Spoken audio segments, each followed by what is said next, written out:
Hey, welcome. You've made it to episode 4 of Geek Tangent. We haven't quite come up with a name with this one yet, but we're going to figure that out in just a second. In the meantime, my name's Chris. I'm Keith. I'm Stefan. So we're missing someone this week. Doug happens to be off on a business trip, so instead of 4 bozos yakking with each other, you're only getting 3. And there's a whole bunch of different angles we could think about for titles for this. Stefan had a good one we were talking about the other day. Why don't you tell us about that one, Stefan? Yes, I was suggesting that we could call this a freeform jazz odyssey, and as hopefully most of our audience, our massive audience, will recognize that as a reference to Spinal Tap and the period of their career when Nigel Tufnell had left, and therefore they couldn't do about 75% of what they normally play live, and they had to switch format to a freeform jazz odyssey. So that was kind of one thought for an episode title. I think it's I think it's worth saying we're not going to try and play jazz here tonight. That would be really bad. Spinal Tap. I'm also not terribly comfortable with considering Doug to be the Nigel Tufnell, but under the circumstances, that would perhaps be placing a little too much. Well, I mean, we are a group of peers, and so there's no one podcasts. It's Key of D for Doug. Yeah. Yes. Ooh, there's a title right there, the Key of D. Anyhow, so we've got a whole bunch of new stuff for you this week. Keith brought up a great idea. We're going to spend a little time this evening talking about Microsoft's recent announcements relating to interoperability between Windows 10 game development and their Xbox platform. This is one of those that I can't speak for Keith or Stefan, but I had only sort of tangentially heard about. And the more you scratch the surface of it, and you realize that it's quite a significant issue. So we're going to spend a little time talking about that. And Stefan had a great idea. We figured with the recent passing of George Martin, the Beatles' longtime, if not lifetime producer, perhaps discussing the impact he's had that you might not think about too much when you think about the Beatles. And we'll probably bullshit about some other shit somewhere along the way, so whatever. There will be bullshit. There will be more bullshit than usual, basically, yeah. So, what do you guys say? You want to get on with it? We'll get into Windows 10 and Microsoft gaming development. Yep, Windows it is. Sounds good.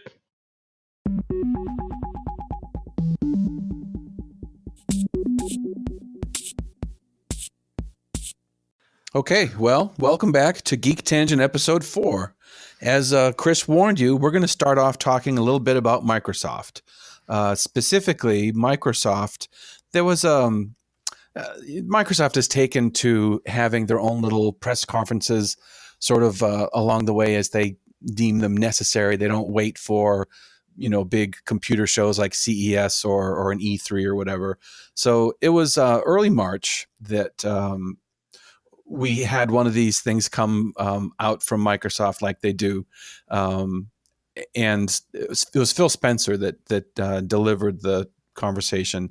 And the thing that hit the gaming community, and it, this is what caught my attention, is you just started to see headlines from gaming news sources that Xbox One is going to have upgradable hardware, that the idea of the static game console is a thing of the past, and Microsoft wants to be able to write bigger, better software sooner, blah, blah, blah. Most consoles last 7, sometimes longer in years. The PS2 lasted forever, easily 10 years. So I understand that, but of course, there was a backlash from a lot of folks, me included, that the reason that we like console gaming is I don't have to look at the back of the box and figure out where my hardware specs are at, and is this actually going to run? Do I have to reallocate memory, like all that stuff I used to do on a PC? We'll see what really happens there, but this also started to turn into a much bigger discussion when it comes out that Microsoft wants to merge, and we've heard this before, that everything will be Windows 10. Windows 10 is the last version of Windows you're ever going to see, and they will just incrementally upgrade it as time goes on, and this is the be all and end all, and everything is great with Windows 10. So Yeah, we'll see in a few more years whether or not that actually happens. I agree completely. And the Xbox One does in fact run a version of Windows 10 now. That was one of the dashboard updates they did in recent months. That was changing the operating system over to Windows 10. So I'm going to say, like, holistically, that makes a lot of sense. I mean, it's got my gears going, so I want to jump right in here a little bit. Their whole notion of unifying this stuff, which is really what they're trying to do. They're trying to pull an Apple in some ways, as are many big companies. And let's face it, there's probably none bigger than Microsoft with all these different products kicking around. And it makes sense they're trying to veer their very large ship towards a more unified development platform that benefits everybody in the abstract, of course. And Keith, like you said, of course, they were talking about this for months, at least that element of it. The Xbox component is the new part that, as you say, is kind of driving everybody a little bonkers because of the lack of detail, basically. But the unified dev platform theoretically sounds like a good idea. I know that there are a lot of developers who are very concerned about it because it's going to be held sort of under the umbrella of Microsoft, as I understand it. They're going to have their own Microsoft store and games that are developed with the unified Microsoft platform, which I think is roughly what they're calling it. It's unclear whether or not there's going to show up on Steam, or if more and more they're trying to pull all of that stuff under the Microsoft umbrella altogether. What's that going to do to the modder community? A whole bunch of other stuff. There are a lot of implications there. But that's the larger scale unified thing. And then I stopped short. There's already trepidation from third-party developers that they're calling it UWP, by the way, Universal Windows Platform. And yeah, that's what I heard as well. And under the universal platform is they will create UWAs, Universal Windows Apps, that same app can be used on your phone, on your PC, or your tablet, your Xbox, all these things. So the thing that some developers are concerned about is there are companies that will, let's say someone like Bethesda. Bethesda allows people to mod Elder Scrolls. I mean, all kinds of stuff. You can find a million mods out there. I actually bought a second. I have Skyrim from my Xbox, and I bought it real cheap. I don't forget if it was an Amazon sale or something like that. I bought it for my PC. I actually have the game twice, specifically so I can run it with mods on my PC. I want to change all the horses to Cadillacs and weird shit like that. But I enjoy doing that. Yeah, it's a huge part of the PC gaming community, like a huge part. And they'll be left out. That if you're only I mean, if you're coming from the console end of it, or even kind of secondarily from, I mentioned the Mac end, but I mean that the modding community is like a key part of the whole PC gaming community. Clearly, yeah. I mean, from everything I've read about it, sort of in reading up in advance of this discussion, most PC games are still, you're running essentially in the Win32 world, and there's a whole bunch of APIs there that are well defined and have been well defined now for 20 plus years, that lets people very easily use third party mods with the gaming software, and lets you intercept things between your input controllers and the game, and there's a lot of aspects about the stability of that architecture that has let that mod community really develop and evolve over the years. And so I think that's one of the reasons why people are a little bit up in arms about the universal Windows platform app environment that's coming forward, is that again, based on what I've the few things I've read recently, they're really picturing that in the new ecosystem, what you'll have is something much more like an app on your iPhone or your Android phone, where you've got an icon and you click that icon, and it's your only way of interacting with that app. You don't have that ability to sort of go in and see what all the drivers are, and swap out this driver for this other driver. And well, and the level of under the hood. Not just that, they're taking away. You're not going to have the ability to run overlays on anything. And if you're a PC gamer, like the overlay programs are how you do things like benchmark your system. Am I getting the best performance I can out of my graphics card? Can I tweak it a little more? people will run, I can't remember the benchmark program, a better PC person would, things like that. It's an overlay. Or Steam itself is an overlay. So all of a sudden, if you want to do PC gaming with your Steam collection with Windows 10, you can't. They basically put Steam out of business unless you run Linux or something. For the PC gaming community, that's going to be a huge problem. It's worth pointing out that this is a different tack, but Microsoft has tried to make a big push in the past to sort of brand PC gaming. There's a Microsoft gaming brand a few years back. Granted, that was just a PR thing. This is really more a core developmental thing. And like I said at the top, it makes a lot of sense for Microsoft in many ways. They're trying very hard to get their devices to talk better and more uniformly with each other. And again, it's the old Apple argument. Apple, from the very beginning, it's been soup to nuts, and that's why they have the kind of tight integration they do, which is something Microsoft has always struggled to do because its background has been completely the opposite. It's been the modders, whether it's hardware or software or whatever. But it does make sense for them to try and get this stuff together. But there's definitely fallout about it. Whether or not it's the right path or not, who knows? Yeah. Well, I mean, one of the things that's interesting is that when you think about it, Microsoft is really the only major company that has a foot in both worlds, in as much as they make an operating system for computers, and they also have the Xbox gaming platform franchise.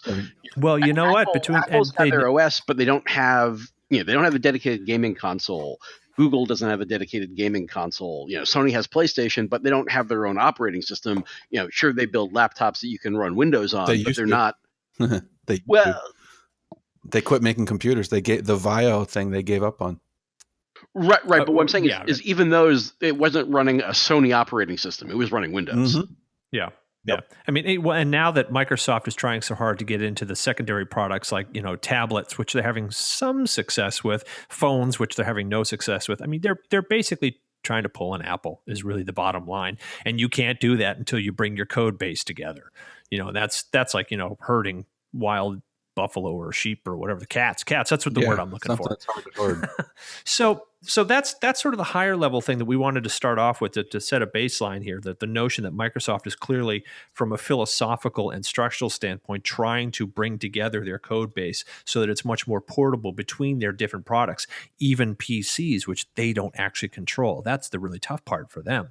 But the more recent announcement that Keith was mentioning was, as he said, Spencer talking about how now the Xbox gets brought into that. And of course, with PCs, as you were alluding to, Keith, there's so much of a performance thing about it. And PCs by serious gamers are part of the fun is to be upgrading and getting it better all the time, which is in complete and utter contrast to Xbox systems, which are built for longevity and stability. So his bringing that particular corner of the Microsoft world into the fold and suggesting that in some way, shape, or form, and he wasn't very clear about this, that there were going to have to be hardware upgrades involved at the Xbox has got what's got everybody going kind of crazy. And I think there's definitely some meat there that we should spend some time yakking about. Yeah. I mean, well, the first thing I'll point out is let's look at the history of consoles, and has anyone ever made money or had any success with something that was released after the fact as an add-on? The answer is no.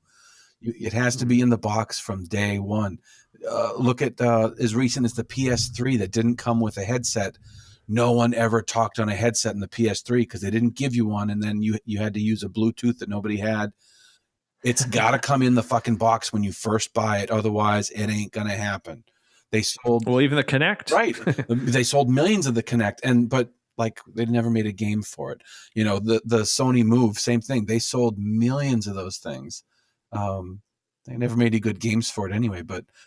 Yeah, maybe that's a different cause and effect, I suppose, if no good games are developed for the device, and so the device wither on the vine no matter how hard the manufacturer tried to get it to work. It's hard. Yeah, I mean, the Nintendo Wii, I think, was really the only platform that ever had a significant percentage of our audience doing the motion capture control kind of stuff. Oh, absolutely. Yeah, it was so good. The bowling, tennis was excellent, but after Wii Sports, there was so little there.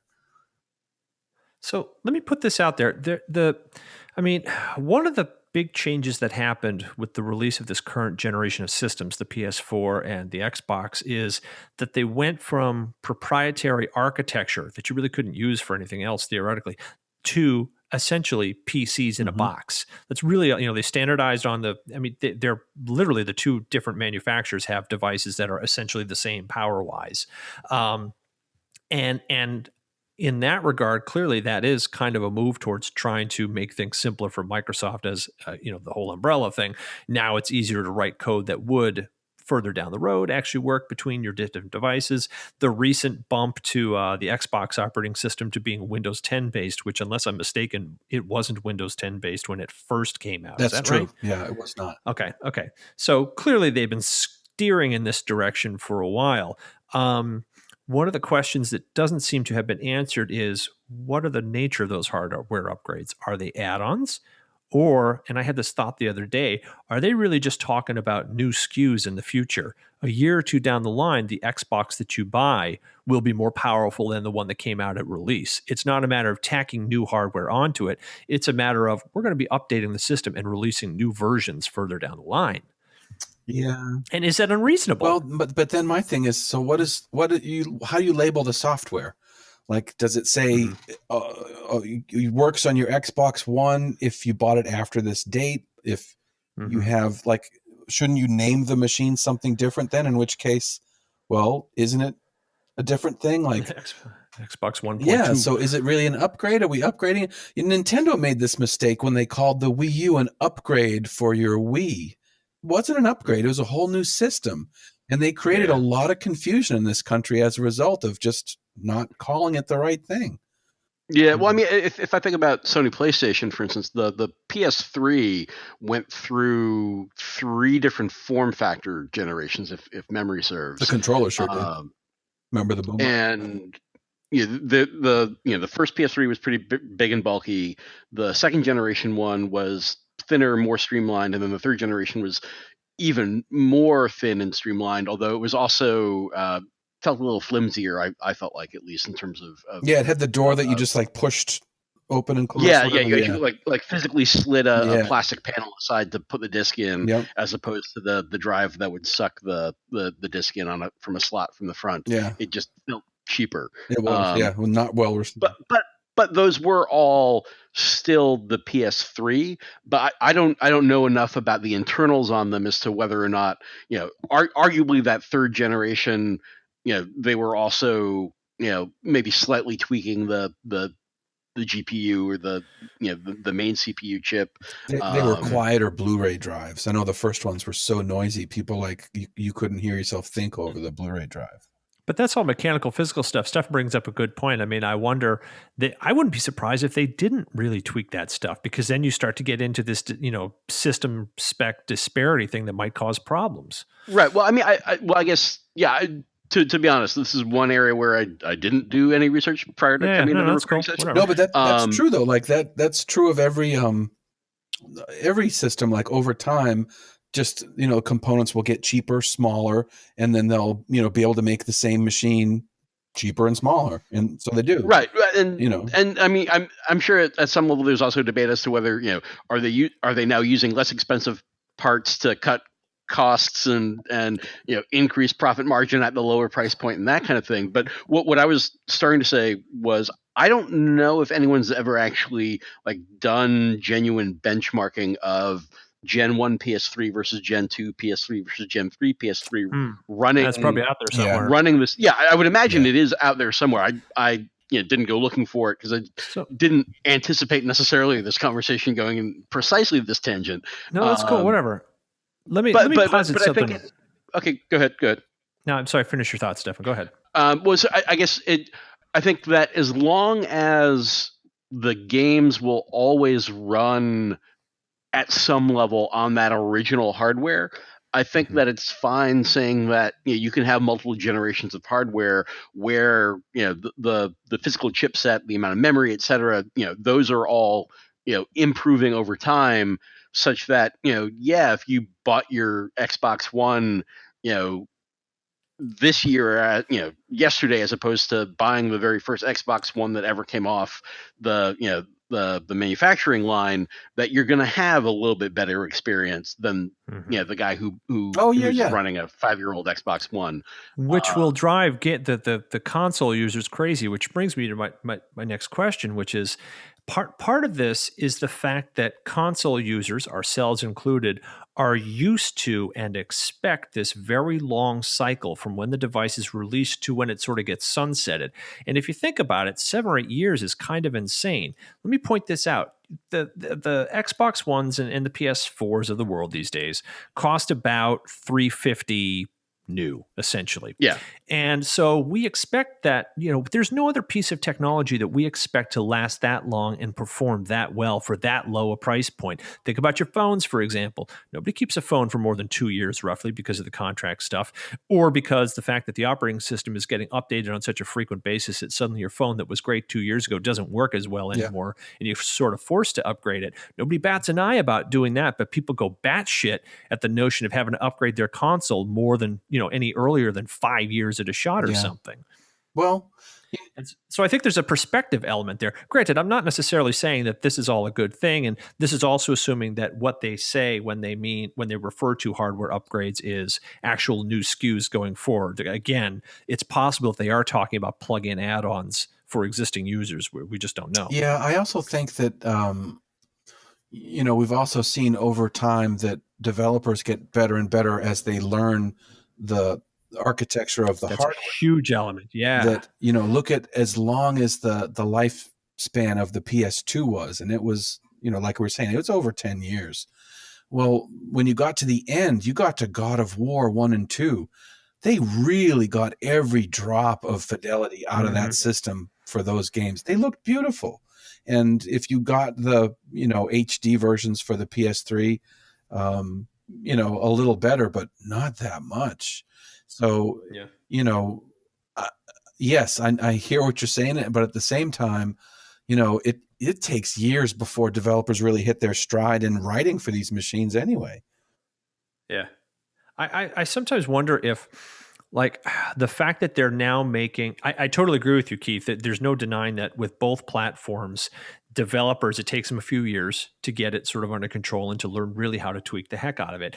And the PC gaming side is the developers there are just flat out used to moving targets.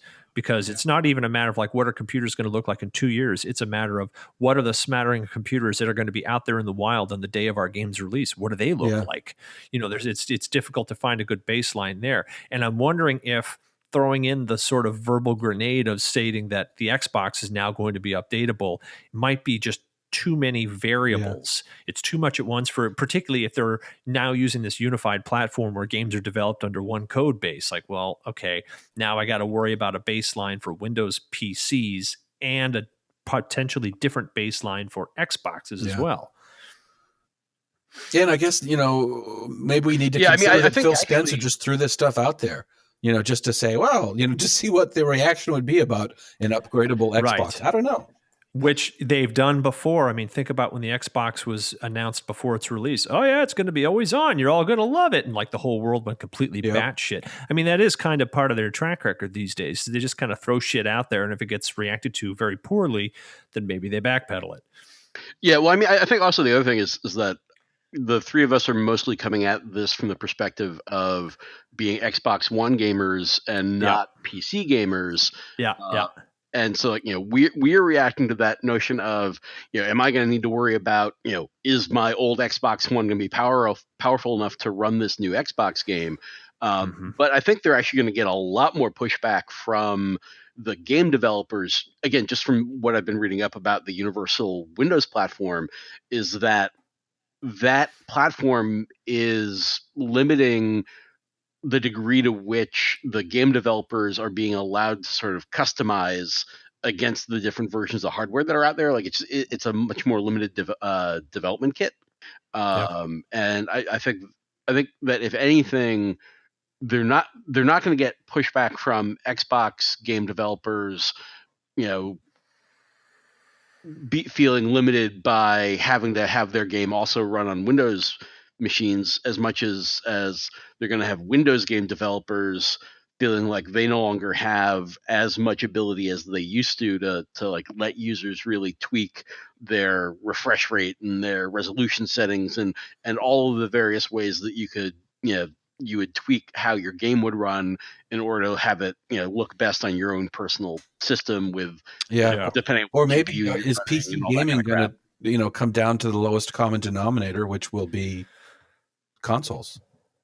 Well, that's another option. I mean, if the unified platform provides developers, whether it's gaming or otherwise, a way to go, okay, so you've developed this thing that's meant for the the crisis type thing, meant for the bleeding edge, but you can, and I'm being overly simplistic about it, hit a button where it's going to throttle it back so that it fits within the Xbox's reasonable specifications or whatever, which they're going to know beforehand.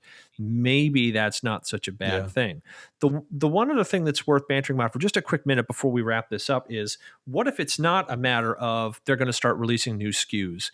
Is it possible that they're going to be, actually releasing add-ons? I really don't think that's going to be the case. That doesn't make any sense. I mean, Keith, you were saying that earlier. Besides, what would you plug it into in a current generation system? There aren't that many high-speed ports. Yeah, what are you going to do? An external USB-powered graphics card or something? It doesn't make much sense. Yeah, I mean, I think as far as physical hardware component add-ons, I mean, other than an external hard drive just to give yourself more storage capacity for games, which I mean, I've done that. I bought an Xbox One just when the first 1 terabyte consoles were coming out, but you couldn't fucking find those in the stores. So in order to get a sale price that was expiring like literally that night, I bought one of the 500 gig hard drive machines that they had, and just bought myself I think it was a 3 terabyte external USB 3.0 you're drive. Smarter than me. I bought a 1 terabyte drive the day I bought my machine, but I should have gotten a bigger one. But yeah, regardless, that storage capacity cost is coming down all the time. Yeah. Well, clearly we don't have all the answers on this one today, but we'll maybe revisit this one as we learn more from Microsoft. Yeah, cool. Sounds good. Thanks.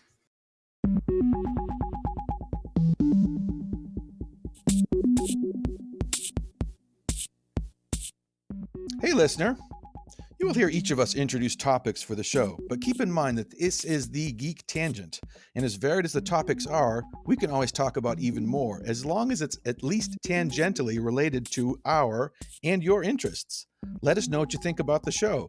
Contact us by email, contact@geek-tangent.com, or write a review of us on iTunes. It really does help us get noticed.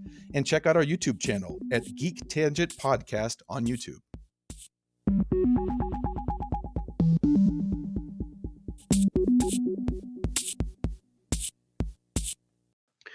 So, welcome back to Geek Tangent episode 4. At the risk of turning this into the Old Dead Rock and Roll Guys podcast, we did feel that it would be remiss of us to not comment on the very recent passing of George Martin, the very well-known record producer who, as Paul McCartney recently noted, was the most deserving of anyone of the title The Fifth Beatle.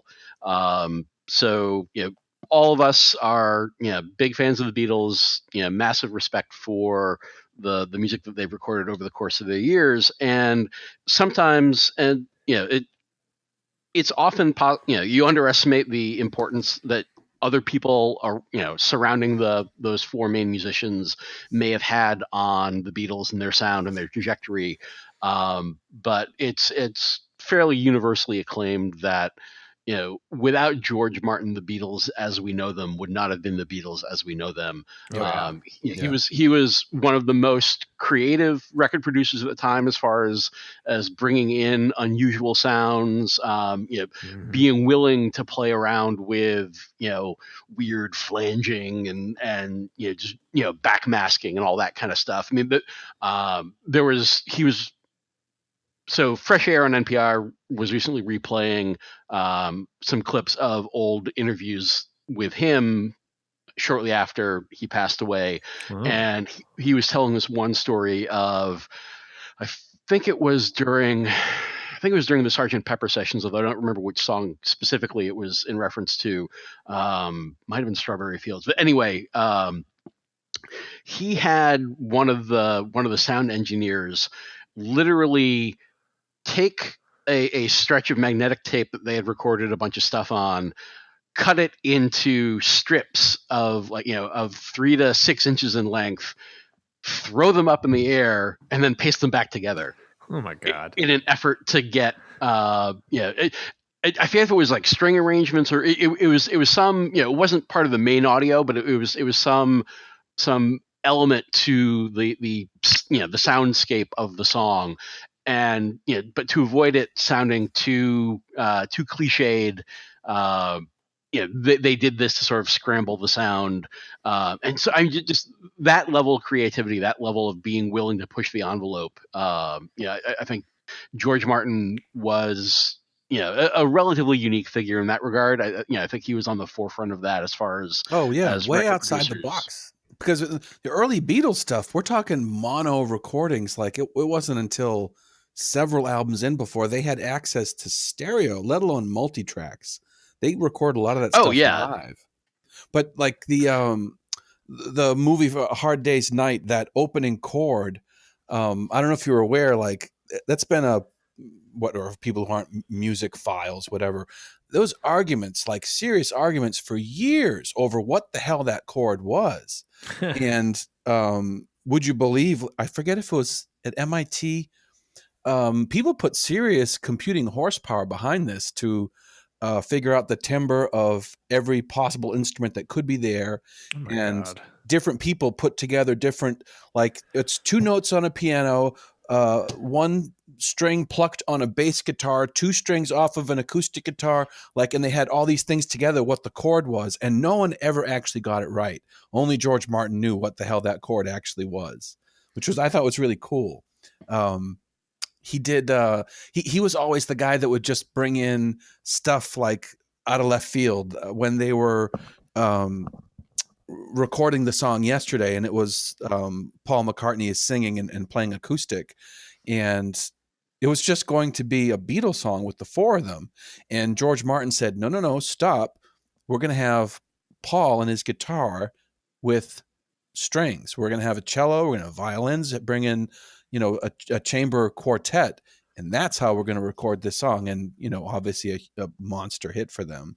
The song for me, that really had the most punch for all. I mean, there were so many great Beatles songs, but Revolution for me was a huge one. If you listen to it, you're listening to one of the first times a distorted guitar was ever created. That opening, just the slam on the guitar. It's both George and John both, but to get that sound distortion. Okay, so guitar players step on little metal boxes to make different sounds out of their amps.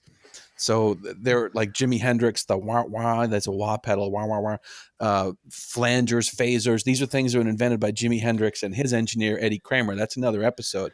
But so the Beatles wanted to create distortion. Distortion pedals weren't around yet. So what they had was mic preamps. A preamp is like a box to bring the signal level up to a higher level that a lot of times microphones, you need it so you get a better quality recording on tape.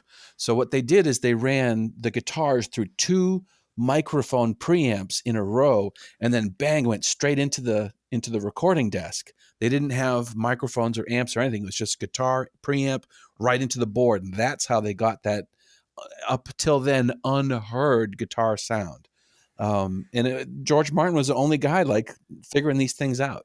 And can you imagine the limited tools that those guys had available to them back then? I mean, obviously recording technology was growing by leaps and bounds in the 60s. And the 60s was really sort of the key area when it really sort of exploded. But back then, you got 4 tracks or whatever, and that's it. And they're doing all these crazy things, even back in the mid 60s. Mm-hmm. And no doubt George Martin's sense of inventiveness was a huge part in that. And that, I mean, it really seems like it's one of those serendipitous relationships. I mean, he was basically, it sounds like he was with them from the beginning and through their entire career. And think about how tough it must be to have a band of 4 guys who can just get along, particularly in a group that is pushing the envelope, so to speak, that hard. I mean, that's just a recipe for discord. But then to have a fifth guy in the background sort of directing a lot of it, it's a miracle they were able to get all the incredible things they did accomplished, and just the level of open-mindedness and open creativity in those rooms during those times must have been just incredible. And just imagine the pressure. Like by the time it's the late 60s, early 70s, like this is the biggest thing in the world. Like there's these guys, Led Zeppelin, Pink Floyd, like selling thousands and thousands and thousands of tickets per show. But there's only a handful of bands that get that big worldwide. Like they did. They were the first. Yeah, and I mean to sort of go back to Keith talks about Revolution as being one of his songs that really drove home the importance of George Martin. For me, I think the most interesting one was Day in the Life off of Sgt. Pepper, where at the end, or I forget exactly where the song, towards the end, there's a section where you have this huge orchestral crescendo, and essentially what George Martin did was said, well, okay, we've got 24 bars, and for each of the instruments, he gave them a score where it started with the lowest note that you could produce on that instrument and ended with the highest note that you could produce on that instrument, and a squiggly line in between saying, well, you've got 24 bars to get from here to here, and if we want you to be like that's roughly awesome. 50% at the 12 bar mark, but every individual player was just sort of doing their own thing as they slowly brought that tone from that lowest note up to the highest note. And it's just, it's this iconic, crescendo at the end of that song. It ends with a big piano chord that's separate from that. But it just, again, it's one of those things where, and I'm obviously, John and Paul and all those guys, we're clearly on board with it. And we're, a big part of that creativity as well. But, I think for them to have Martin there as a foil for bouncing ideas off of, but also as someone, presenting new, ideas from a production standpoint.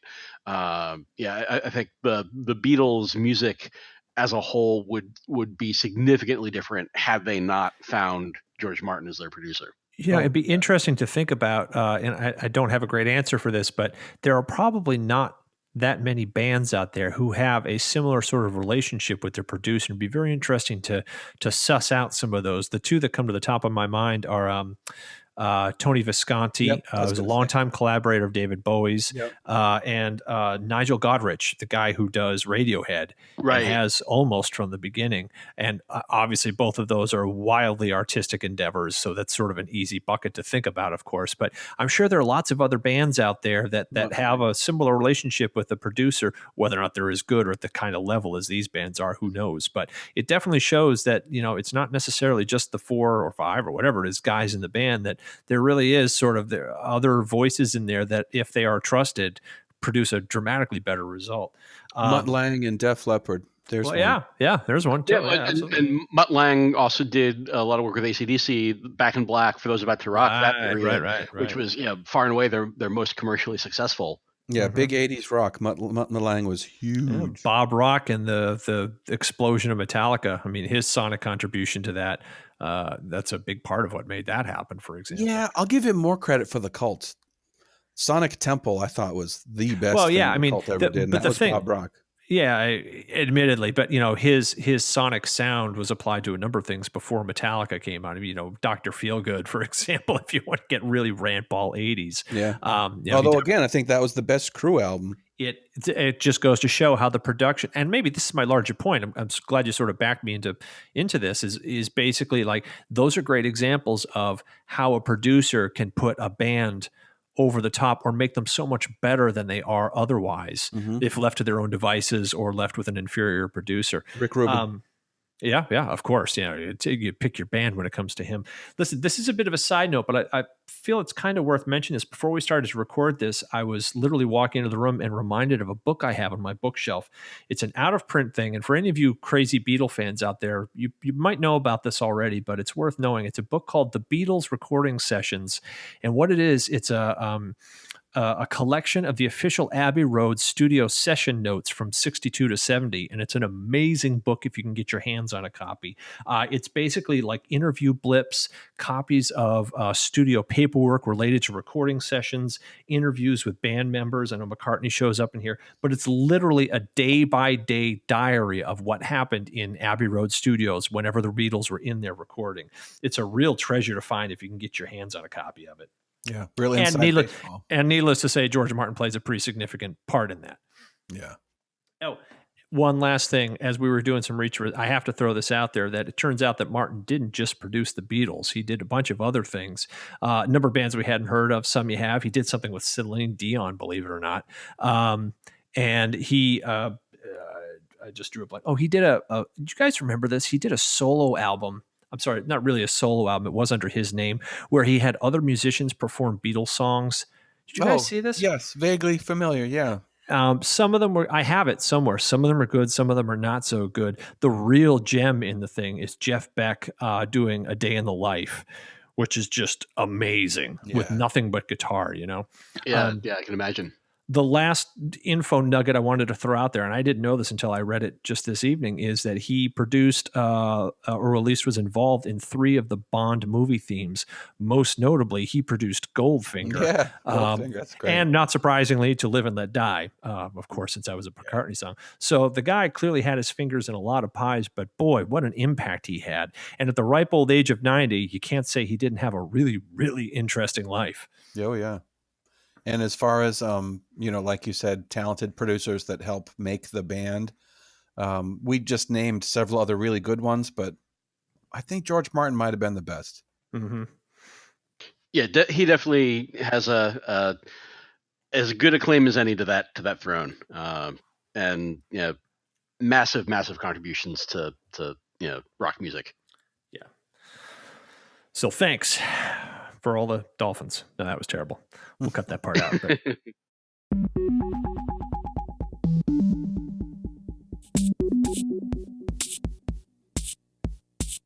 In case you didn't realize it by now, you're listening to Geek Tangent. If you like what you hear, please help spread the word by taking a moment to write a review for us on iTunes or share this podcast with your friends. Thanks.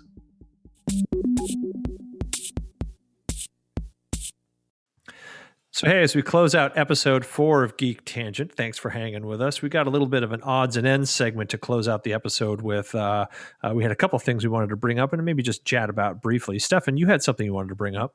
Yeah, so what I was going to talk about very briefly, just because this is a rabbit hole that you could, I'm sure, go down at great length. But as we're recording this, we're starting to see a little bit more of the hype and teaser trailers for season 6 of the HBO adaptation of Game of Thrones. Oh, yeah. And so it's going to be really, really interesting with this season. For those of you who already know both the books and the series, you're well aware of this. For those of you who don't, you may or may not be aware that Game of Thrones started as a series of novels written by George R.R. Martin. Different George Martin from before, by the way. Yes, very different George Martin. I hadn't even thought of that. And anyway, so a number of the novels had already been written when HBO first started making the adaptations. And for better or for worse, HBO made the decision to make one season cover the events of one novel. And they've now hit the point where George R.R. Martin is still not done with the 6th novel in the series, but we're starting the 6th season of the show. Yeah. And in fact, what's interesting is with some of the characters, the storyline on the show hasn't actually caught up with what has been written about them in the books. I'm thinking most notably about Arya in this case. But also Samwell Tarly is off learning to be a maester in the Citadel. I forgot about that. And they monkeyed with his storyline as well to sort of like Aegon Targaryen. Spoiler alert: Aegon Targaryen dies not up at the wall, but rather during the journey that Sam and Aegon take to, I think I'm remembering it right, that it's the Citadel in Old Town, where maesters learn their arts so that Sam can train to be the new maester and come back to the wall when he's done with his training. And so the show definitely monkeyed with that a little bit, and they have the Aegon character die actually just of natural causes up at the wall. So not only are they running out, they've sort of exceeded the source material that J.R. Martin's slowly but surely spitting out. But even within the realm of the TV show, they're kind of speeding up and slowing down the storylines of individual characters. So it's kind of been out of sync in some ways all along, or at least progressively. No, I mean the very first season of Game of Thrones was remarkably faithful to the chronology of the book. But even with the second season, they already started diverging, in more significant ways. I think by the third season was really when it kind of picked up the most. How do you think they handle that from a story right? I mean, I don't know how much you've read about this, Stefan, and maybe it's just a speculative thing, but clearly they're in close touch with J.R. Martin and have been from the beginning. Clearly he's aware that they need to keep moving forward. I'll bet the contracts for all this are really interesting, by the way. Yeah, well, I mean, I know that George R.R. Martin is in fact a producer on the show, and he's actually written a few of the individual episodes as well, the adaptation script. So I mean, he's been involved closely in the production, and from what I've read, he and the two showrunners of the HBO series have had significant discussions about the larger plot and some things that he has in mind for what's going to happen in the future. Everyone involved is cognizant of the fact that whenever you do an adaptation from a book into a movie or a TV series, admittedly, with a TV series you've got more time to play with, so arguably there's less pressure to cut and edit and reduce the scope of the novels in the adaptation. But you're telling a story for a different medium, and you're always going to have to do some things differently. And I think George R.R. Martin, I mean, part of his background is he used to write episodes for Beauty and the Beast, of all things, and some other. He's done other TV work as well. So I mean, he's definitely aware of that, and I think he went into the arrangement with HBO with eyes wide open that there would become a point in time where the version of this story that's being shown on the TV series is going to differ from what he's writing. I'll tell you, the real test will be seeing how the quality of the storyline is, not only in this season, again, keeping in mind that Martin is involved with it all along anyhow, but still, you're going to have to start relying more on the other story writers to a great degree, I would think, not only this season, but even going forward. I would think that the potential disparity is just going to multiply a bit. And they're just going to wind up living as their own separate beasts. That is, if Martin ever even finishes the books. It's kind of fun and interesting when you see times when you have one writer who, like this, gets to work in both mediums and what they do with it. Sure, yeah. Walking Dead is that way, same writer, and he has taken great joy in having a second crack at things. And the way that Shane was killed in the comic book, as opposed to the way Shane died in the TV series, is very different, and like 3 years different. The writer, he had fun, re-examining and well, what if I could do this different? Very interesting. That's a great point. That's not something I'd considered. That's probably great for the writers. They probably really dig that. Yeah, you have a second chance to tell it a little different. Yeah. The one thing I was going to point out was that originally, and George R. Martin has said this in a number of different places, the original plan for A Song of Ice and Fire, which is his name for the larger epic. Game of Thrones is, technically speaking, only the name of the first novel in A Song of Ice and Fire. That epic was originally designed to be 7 books. And I remember when I was reading the 5th book, which came out only a few years ago now, that being amazed that he's still introducing a lot of new characters, new locations. I frankly don't know how he's going to wrap everything up in just 2 books, even given how mammoth those books are. I'll tell you, that last book or two, I've read them as well, and I started to just flat out get lost by book 4 or 5. It was kind of overload for me, so I've been glad to have a long break, to be honest. Yeah. Yeah, but anyway, so that was kind of what I wanted to talk about with Game of Thrones. Definitely looking forward to the sixth season, and can't wait to find out what they do with it. So, We're gonna find out soon. well, yeah, we'll find out soon. The first episode is like April 20th or something like that. I forget what the Sunday is, but Yep, impending. yeah, they're coming up very soon. So anyway, so Keith, I know you also had another topic you wanted to just cover briefly at the tail end of this episode. I do. So a few weeks ago, I started a new job, which is actually not what I want to talk about. That new job is in the south end of Charlotte. And what is in the south end of Charlotte now are a ton of little breweries that have opened up. This city has had a beer renaissance, and we have uh, between Old Mecklenburg Brewery, Birdsong, uh, Sycamore. I mean, on and on. 2 blocks from my office is the Unknown Brewery. So, like, there's breweries everywhere. So, a lot of these places will they'll have a tap room where they'll serve stuff. Some of them will serve growlers, so you can go about your merry way. What is a growler? So, back before Budweiser and Miller and all this and cans and were a thing, if you wanted beer, you had to go to a bar. And if you wanted to have beer at home, you had to go to the bar and bring it home from the bar. So what happened is people would have these steel buckets, and bucket would have a lid on it. And you'd tell your son or whoever, go yourself down to the bar, fill it up, and bring it back. When these buckets were full of beer, as they were getting sloshed around when you were walking all the way home from the bar, it would make like a growling noise from all the CO2 coming out from under the lid. So they're called growlers. Growlers now are not metal buckets anymore. They're half-gallon glass containers, 64 ounces. A lot of places will sell you 32 ounces. It's like roughly 2 British pints, or a little more than that. So anyway, while a bunch of breweries have opened up tap rooms and they'll serve you growlers, I know like Red Oak does it, Unknown does it. Well, I found a place. So someone opened a shop that does nothing but fill growlers. It's like a bar that's not a bar. You walk in and there's a wall of all these taps.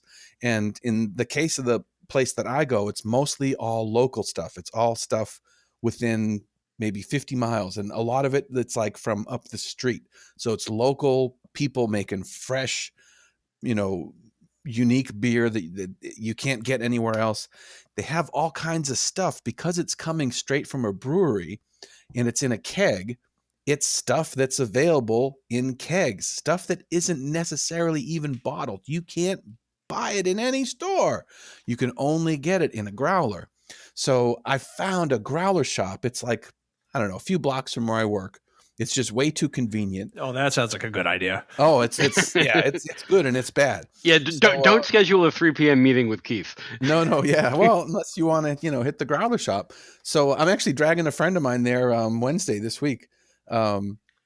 But yeah, so I'll show up. I have a couple of 32-ounce growlers. I need to get some more, and of course they'll sell them to you too. But if you bring your own, they sterilize them, they fill them, they give it a little plastic, heat shrink wrap thing on there. And it's fabulous. It's great. I've tried 4 or 5 different beers now. And it's a great way to try stuff that's you're not necessarily going to want to buy a whole 6-pack of. Maybe like, yeah, it's more like wine. You buy one big bottle. And by the way, that one big bottle may cost you $50 or $60, depending what brewery you're getting it from. Oh, yes.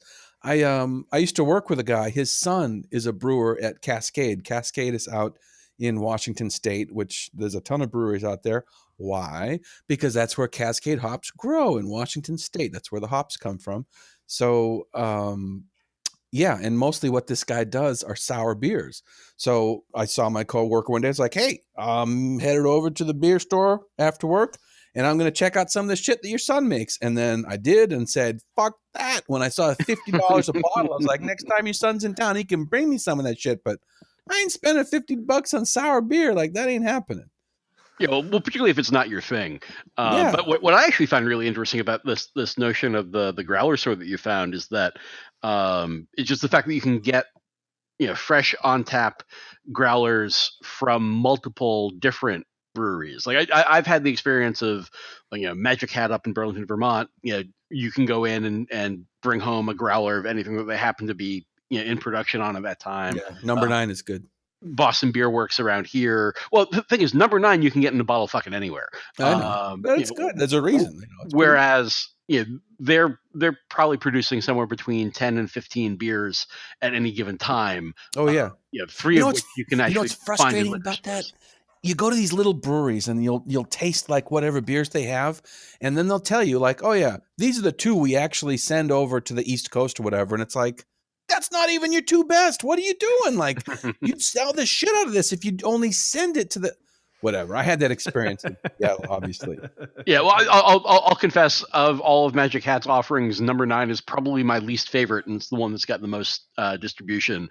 My point exactly. Yes, thank you. Yes. But that's a lot of that comes down to personal preferences. I mean, I'm sure that they don't ship so much number 9 because nobody likes it. Obviously, enough people are buying it to make that worthwhile to them. Yeah. But anyway, what I thought was interesting is the fact that I've gone to any number of different breweries where you can bring home their the beer that they brew there that's not necessarily available anywhere else in a growler. Yeah. This notion of having one shop where you can get a growler filled from 3 or 4 different different local breweries, that's an interesting business model.